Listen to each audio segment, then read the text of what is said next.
تہجد کی نماز کا طریقہ۔ عشاء کی نماز کے بعد سے لے کر فجر کا وقت شروع ہونے سے پہلے تک کسی بھی وقت سو کر اٹھنے اور نفل نماز پڑھنے کو تہجد کہتے ہیں۔ جب کوئی انسان عشاء پڑھ کر سوتا ہے اور رات کے کسی بھی سمے اٹھتا ہے تو یہ تہجد کا سمے ہوتا ہے، اور اس کے لیے سب سے اچھا وقت رات کا آخری تیسرا پہر ہوتا ہے۔ تہجد کی نماز نفل نماز میں سب سے افضل نماز ہے۔ نماز تہجد کا افضل وقت رات کا آخری حصہ ہے۔ اس میں کم سے کم 2 رکعت اور زیادہ سے زیادہ 8 رکعت یا 12 رکعت ادا کی جاتی ہیں۔ رات کے آخری پہر اللہ آسمانی دنیا پر آتے ہیں اور فرماتے ہیں، ہے کوئی دعا مانگنے والا جس کی دعا میں قبول کروں؟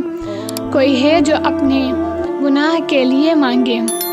کوئی ہے جو مجھ سے سوال کرے اور میں اسے عطا کروں؟ ہم لوگوں میں سے کتنے لوگ اس پکار کا فائدہ اٹھاتے ہیں؟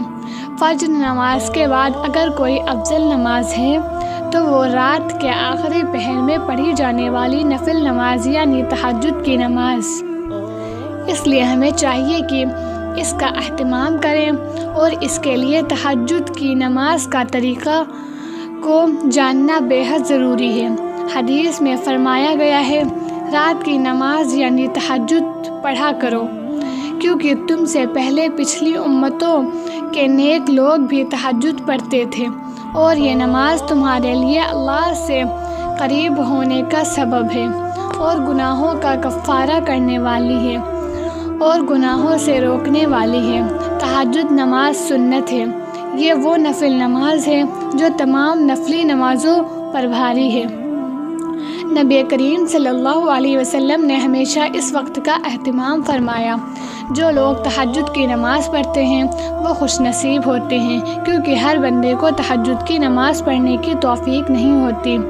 کچھ لوگ تو فرض نماز ادا کرتے نہیں تو نفل نماز کہاں سے پڑھیں گے؟ تہجد نماز کو پڑھنے کی بہت ساری فضیلتیں ہیں، اس لیے تہجد کی نماز کا طریقہ جاننے سے پہلے اس کی فضیلت کو جان لینا صحیح رہے گا۔ اس کی فضیلتیں یہ ہیں: تہجد کی نماز جہنم کی آگ سے بچاتی ہے۔ تہجد گزار لوگ سلامتی کے ساتھ جنت میں داخل ہوں گے۔ تہجد قبر کی وحشت سے بچاتی ہے۔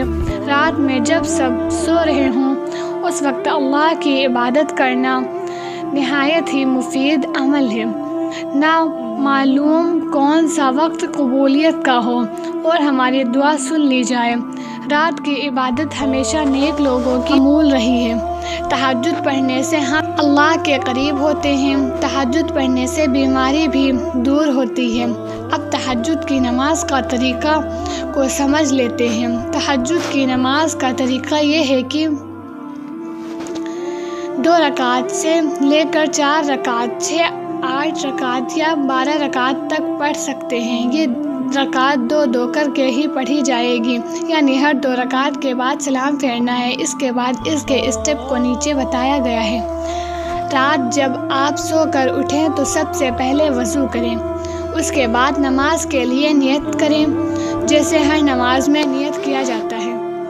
پھر جیسے سب نماز ادا کی جاتی ہیں اسی طرح تہجد کی نماز پڑھیں۔ تہجد کی نماز میں پڑھنے والی سورہ کوئی خاص سورہ نہیں ہے، وہ ساری سورہ ہیں جو ہم نماز میں پڑھتے ہیں۔ ہمیں چاہیے کہ اس نماز کی رکعت میں لمبی لمبی سورہ پڑھیں۔ نوٹ: تہجد نماز کے ہر رکعت میں سورہ فاتحہ کے بعد 3 بار سورہ اخلاص پڑھ سکتے ہیں۔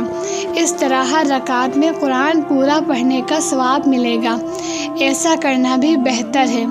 ویسے تہجد میں سورہ فاتحہ کے بعد کوئی سی بھی سورہ پڑھ سکتے ہیں، جیسے کہ سب نماز پڑھی جاتی ہیں۔ کچھ ضروری بات: اگر آپ کو یقین ہو کہ آپ تہجد کے لیے اٹھیں گے تو آپ عشاء کے وتر کی نماز کو چھوڑ سکتے ہیں۔ اس حالت میں تہجد کے ساتھ آخر میں وتر پڑھیں۔ یدی آپ کا رات میں اٹھنا طے نہیں ہے تو عشاء کی نماز کے ساتھ وتر کا پڑھ لینا بہتر ہے۔ تو آج ہمیں جاننا ہم نے جانا تہجد کی نماز کا طریقہ۔ امید کرتے ہیں کہ آج کی ویڈیو آپ کو پسند آئی ہوگی۔ اگر ہاں تو اسے زیادہ سے زیادہ شیئر کریں تاکہ اور لوگوں کو بھی اس بات کا علم ہو جائے۔ اگر آپ کو تہجد کی نماز کا طریقے کے بارے میں کوئی اور جانکاری یا کوئی اور صلاح لینی ہو تو ہمیں کمنٹ باکس میں لکھیں۔ نئی جانکاری کے لیے ہمارے چینل کو سبسکرائب کریں۔ اللہ ہم سب کو نیک عمل کرنے کی توفیق عطا